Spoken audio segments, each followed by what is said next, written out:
je te partage pourquoi je pense que cette série est pas mal du tout. Tu devrais les donner une chance. Allez, bienvenue à Marvel Geeks. Commençons déjà par l'animation de cette série. C'est vrai qu'elle est pas habituelle. C'est pas une animation qu'on voit très souvent. Et si on fait la comparaison avec, par exemple, What If et aussi l'autre série de X-Men 97, elle est pas du tout la même. Mais je trouve que c'est une animation à laquelle on peut s'habituer, même si elle est un peu, je vais pas dire bizarre, mais différente. On peut s'habituer. Mais la chose positive de cette animation, c'est que il fait genre comme si on était en train de lire un comic et qu'on voit les vignettes et que ça saute d'une vignette à l'autre.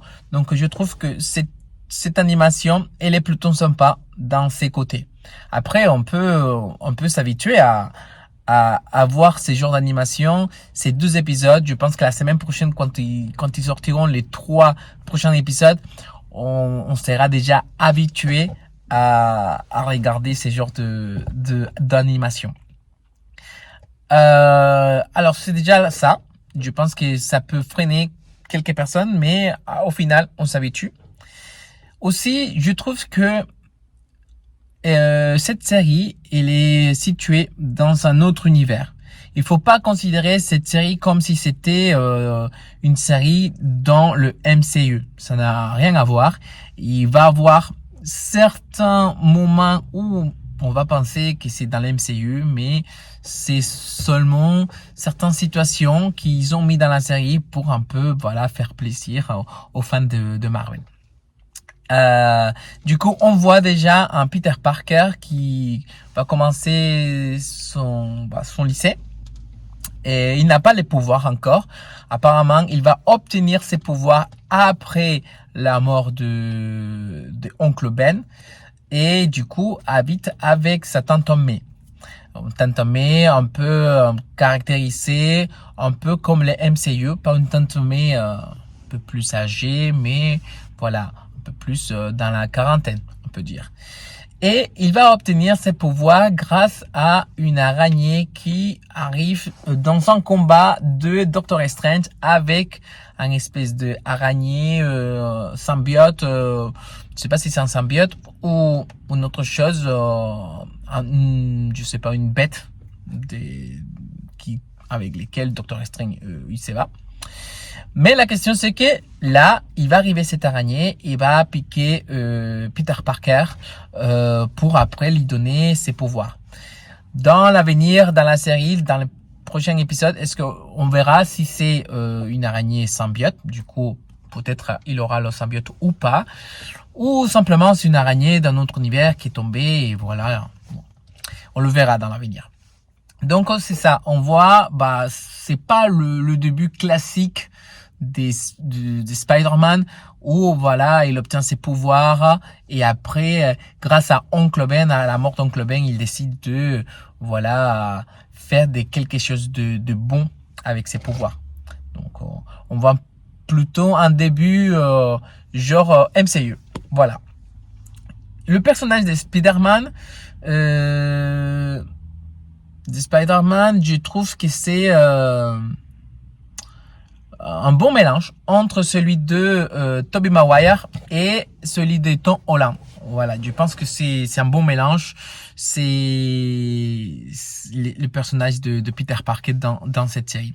Après, aussi il faut dire qu'on trouve pas les mêmes personnages, les secondaires qu'on peut trouver habituellement au début des origines de Peter Parker en tant que Spider-Man au comic ou dans la MCU ou dans d'autres séries qu'on a vues de Spider-Man. Donc ça fait un point positif parce que c'est pas comme si on regardait quelque chose qu'on a déjà regardé ou qu'on sait ce qui va se passer, mais c'est un personnage qu'on connaît qu'on sait un peu les bases de l'évolution du personnage, des ses secondaires et voilà des histoires, mais avec un point nouveau concernant les personnages secondaires. On voit Pearl, on voit Nico, sa meilleure amie, on voit Osborn, très intéressant. On va voir Osborn, on voit Dr. Connors, voilà, en tant que femme, et d'autres personnages que j'imagine que si vous regardez la série, vous trouverez intéressants. Et chaque personnage, évidemment, sont tirés des comics. Et si vous voulez savoir des détails, qui sont ces personnages, bon, je ne vais pas faire une vidéo, mais je vous conseille d'aller regarder la vidéo de Landry. Il a fait une vidéo avec des détails des 12 premiers épisodes de cette série de Marvel Animation, dans lesquels je trouve qu'il a bien fait cette vidéo. Donc, voilà, n'hésite pas de taper sur la barre de recherche de YouTube, Landry, et sa vidéo je pense qu'il dit 18 détails de votre fidèle serviteur Spider-Man. Donc voilà. Voilà, je pense qu'il y a pas grand chose. Après, je pense que la fin de l'épisode 2 finit très bien parce que, évidemment, on va voir l'évolution d'une relation entre Norman Osborn et Peter Parker. Parce qu'à la fin du épisode 2, attention, spoiler, si tu n'as pas regardé cette série, bah, saute ou arrête la vidéo là et va la regarder. Norman Osborn découvre que Peter Parker est Spider-Man. Donc, est-ce que le découvre après, parce qu'on voit que Peter Parker ne contrôle pas bien les genres de cacher son identité secrète, donc du coup il s'échange devant une caméra en tant que Spider-Man pour aller faire voilà des trucs de Spider-Man. Et du coup voilà, il découvre que Peter Parker c'est Spider-Man et voilà. Est-ce que Norman Osborn savait avant que Peter Parker avait des pouvoirs et c'est pour ça qu'il l'invitait à son stage? Ou c'est après qu'il s'est rendu compte? Voilà, donc on va voir cette relation de Osborn avec Peter. Je pense que va être une relation plutôt de menteur. Et après, bah, vu comme Norman Osborn finit toujours dans tous les comics, dans toutes les histoires, bah, il va s'incliner vers un côté méchant. Peter Parker va devoir faire face à cette dualité entre sauver son menteur et se battre en même temps contre lui parce qu'il va devenir méchant. Donc, je pense que là va sortir une bonne histoire de cette relation entre les deux.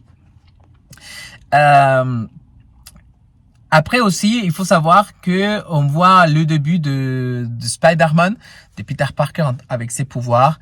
Quelques mois plus tard, on voit qu'il sait pas contrôler vraiment tous ses pouvoirs, même il se surprend de la force qu'il peut avoir ou des les choses qu'il peut arriver à faire, comme quand on voit qu'il arrête une voiture, genre Civil War, comme on a vu. Bah, il fait pareil dans cette série, mais il est étonné d'arriver à avoir autant de force et de faire des choses extraordinaires. Une chose qui, moi, je trouvais intéressant, c'est son système de toiles d'araignée. Maintenant, avec cette bonbonne qu'il a là derrière, je pense, c'est pas du tout le même qu'on voit dans des autres Spider-Man. Donc, les débuts, honnêtement, c'est intéressant et peut-être on va voir comment il va se transformer petit à petit. Il va changer ses toiles, sa façon d'utiliser ses toiles.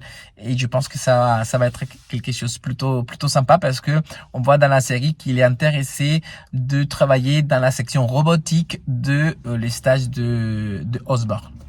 Bon, je pense qu'il n'y a pas grand-chose à dire parce que sinon je vais pas raconter non plus tous les 12 épisodes, faire une résumé. C'était plutôt de partager mon avis de ces 12 épisodes et aussi de attirer votre attention à lui donner vraiment une chance à cette série. C'est vrai, il n'y a pas un hype de fou concernant la série qui vient de sortir sur Disney+, de Spider-Man.